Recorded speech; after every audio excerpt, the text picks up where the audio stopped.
E aí, meus amigos do Revisão, tudo certo? Na aula de hoje, eu quero comentar duas súmulas do STJ com vocês. As súmulas 517 e 519 do CPC, do STJ. Essas súmulas dizem respeito aos honorários advocatícios na fase de cumprimento de sentença. E é um assunto muito importante, porque tem a ver com um dos temas mais atualizados e alterados pelo novo Código, que é a questão dos honorários. Vem comigo que você vai aprender bastante na aula de hoje.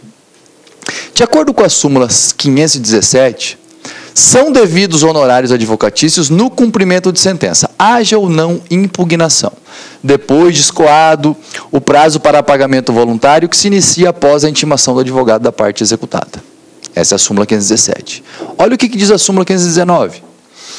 Na hipótese de rejeição da impugnação ao cumprimento de sentença, não são cabíveis honorários advocatícios. Numa primeira leitura, alguém pode achar que as súmulas se contradizem, mas na verdade elas não se contradizem, elas se completam. Vamos entender melhor isso? Olha só. O recurso especial 1.134.186 do Rio Grande do Sul, proferido em sede de recurso repetitivo, tem o conteúdo das duas súmulas, resumidamente, e você vai entender melhor a questão. O que diz esse julgado?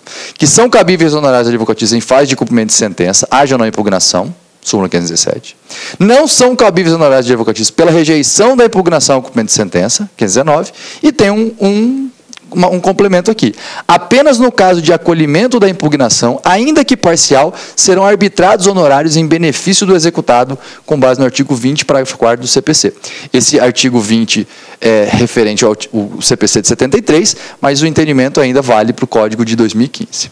Olha só. A súmula 517 quer dizer o seguinte, que, independente da impugnação, apenas o início da fase de cumprimento de sentença é suficiente para caracterizar os honorários, para caracterizar o cabimento dos honorários advocatícios. Por quê? Porque o devedor deu causa à execução.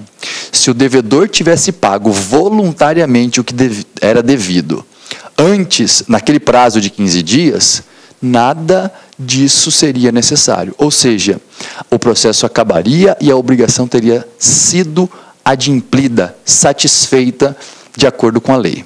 Porém, o fato dele não pagar motivou o credor a pedir o cumprimento de sentença e por isso o entendimento é de que essa nova fase processual justifica a condenação dos honorários advocatícios. Aliás, o artigo 85 do CPC já prevê isso. Pois bem, segundo ponto.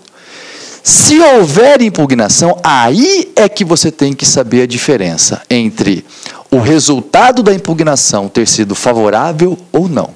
De acordo com a súmula 219, se a impugnação ao cumprimento de sentença for rejeitada, não cabem honorários. Por quê? Porque a impugnação é um incidente processual.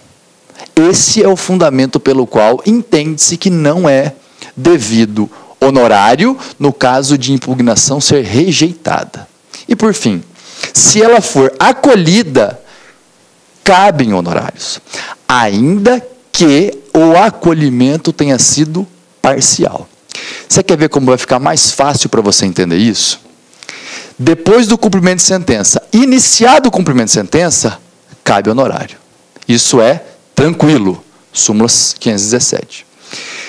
Se houver impugnação, eu tenho que analisar o resultado da impugnação. E para facilitar o seu estudo, lembre do seguinte: a impugnação não foi acolhida.